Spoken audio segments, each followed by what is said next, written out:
The eyes have moved together, and the head is in better proportion to the rest of the body.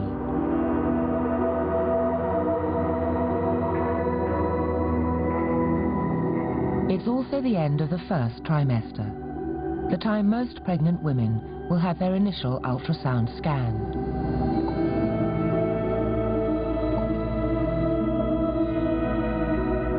The ultrasound sonographer checks for basic signs of normal development. So here's your babies in 4D, and as we can see, they're identical.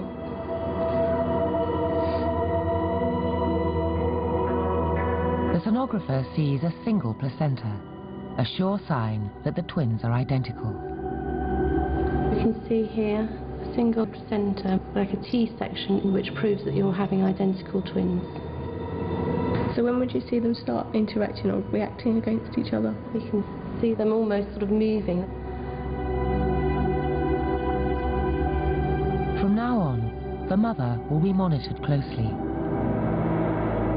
Twin pregnancies are more at risk of premature births. Immature development of lungs and organs can lead to complications. These complications make natural childbirth more dangerous. As a result, twins are around 50% more likely to be born by caesarean section than singletons.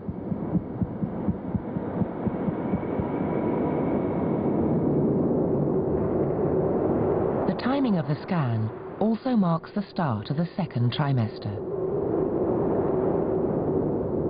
The second trimester, from 12 to 24 weeks, will see not only dramatic growth, but massive development in everything from the structure of the brain to the refinement of facial features. By the end of this stage, the fetuses will be small, but almost perfectly formed.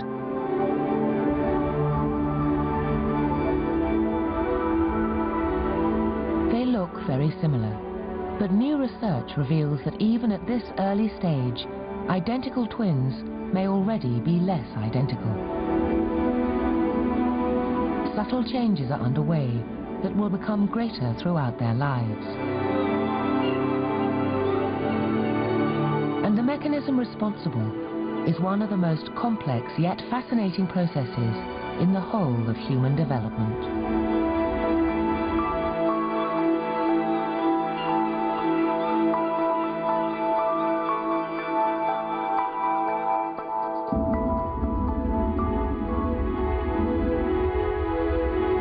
Weeks into their journey from conception to birth, our identical twins begin to move for the first time. They start to interact, exploring their environment with their hands and feet, touching and even appearing to kiss.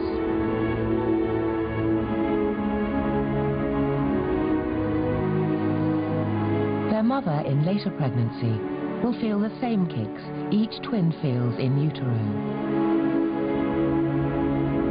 At times they appear aggressive, at others almost caring.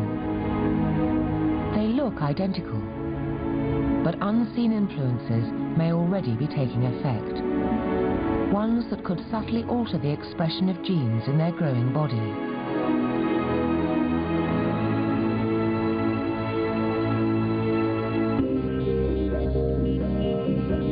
Identicals Jake and Tom are now aged 17 months.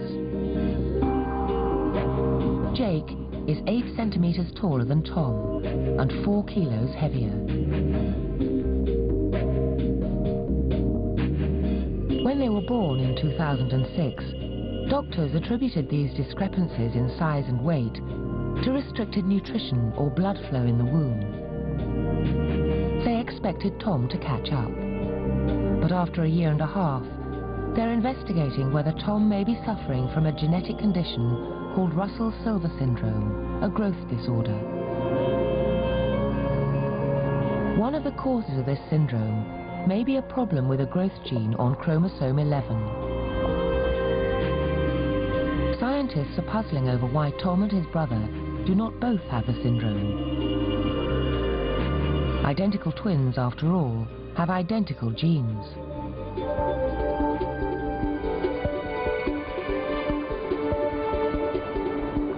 Genetic puzzles like these are opening up a little-known world at the outer reaches of science, epigenetics.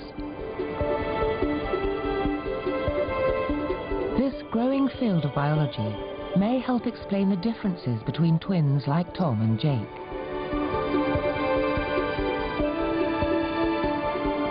Epigenetics reveals that while their DNA code may be the same, the way it functions can differ.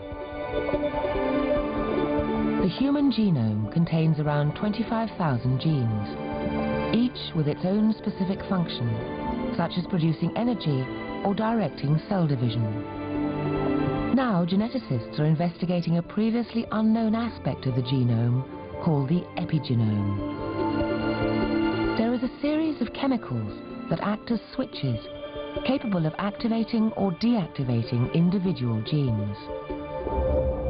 One of these switches works by a process called DNA methylation. This causes enzymes inside a cell to attach a minuscule molecular compound, a methyl group, to a gene. This compound can deactivate or at times activate the gene, but the gene remains. The cell's DNA profile is unchanged.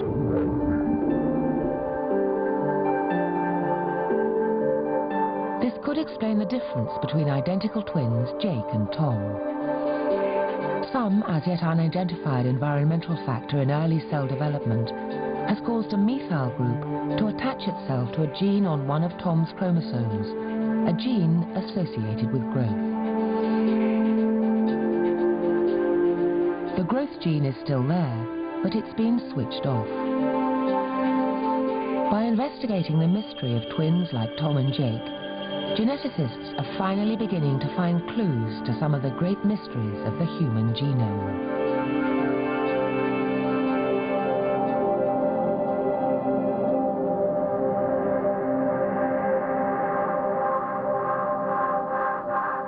This is a map of chromosomes belonging to identical twins from age 3 on the left to twins aged 50 on the right.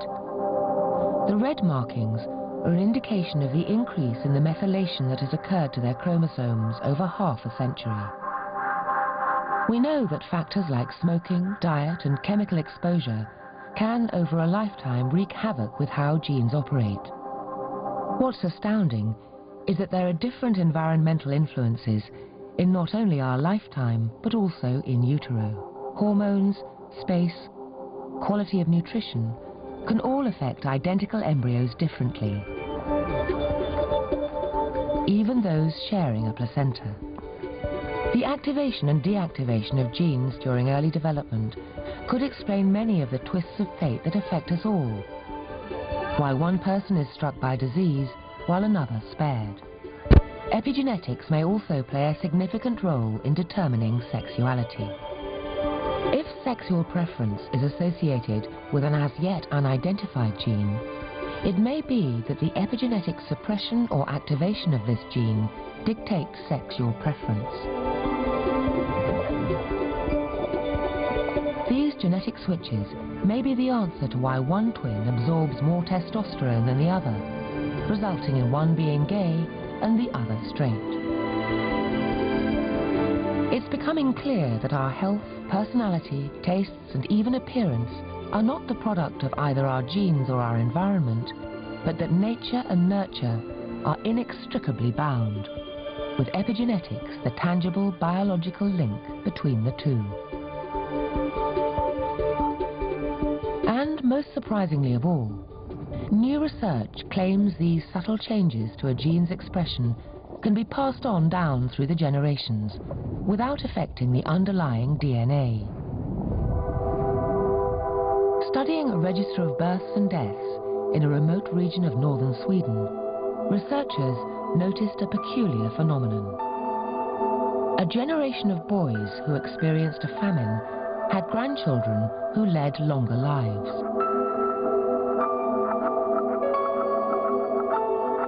On the other hand, descendants of those boys who enjoyed plentiful food as children experienced an increased risk of diabetes, cardiovascular disease, and higher mortality rates. The effect of famine was especially strong if the boy was at the age when he was just about to start producing reproductive cells, his sperm. It seems the genetic makeup of these reproductive cells were directly but subtly altered by the famine or feast. Through their sperm, they passed on a nutritional legacy to future generations. The more we explore the hidden world of epigenetics, the more it seems we are not simply a product of our genes.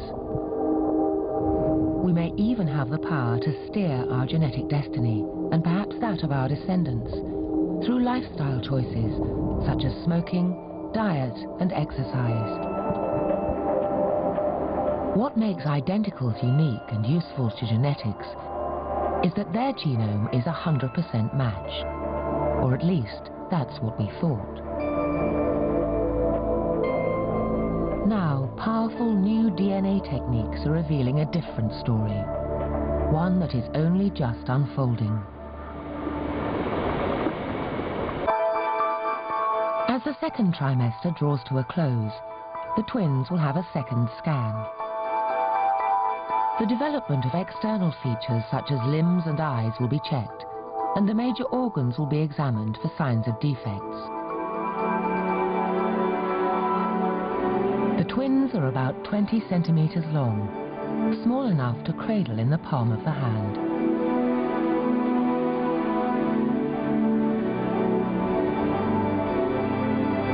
The 20-week scan is the time when most mothers will discover whether they're having a boy or a girl.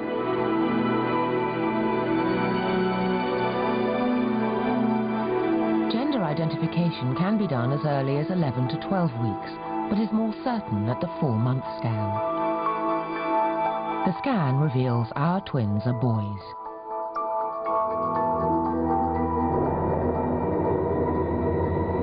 Our twins are 24 weeks into development.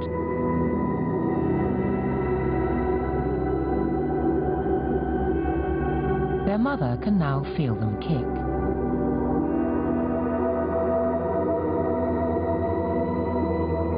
Inside the womb, a battle for space is raging.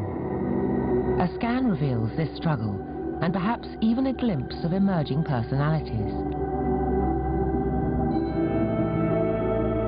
Ultrasound studies combined with observations of twins after birth show very early forms of shy or extrovert behavior.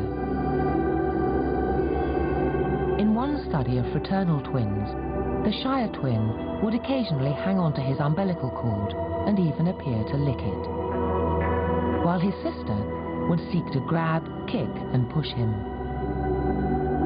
Intriguingly, this pattern continued after birth. At 4 years of age, the shy twin still exhibited retiring behavior, while his more extrovert sister would try to grab and play with him. It seems our personalities may well begin to form in the womb.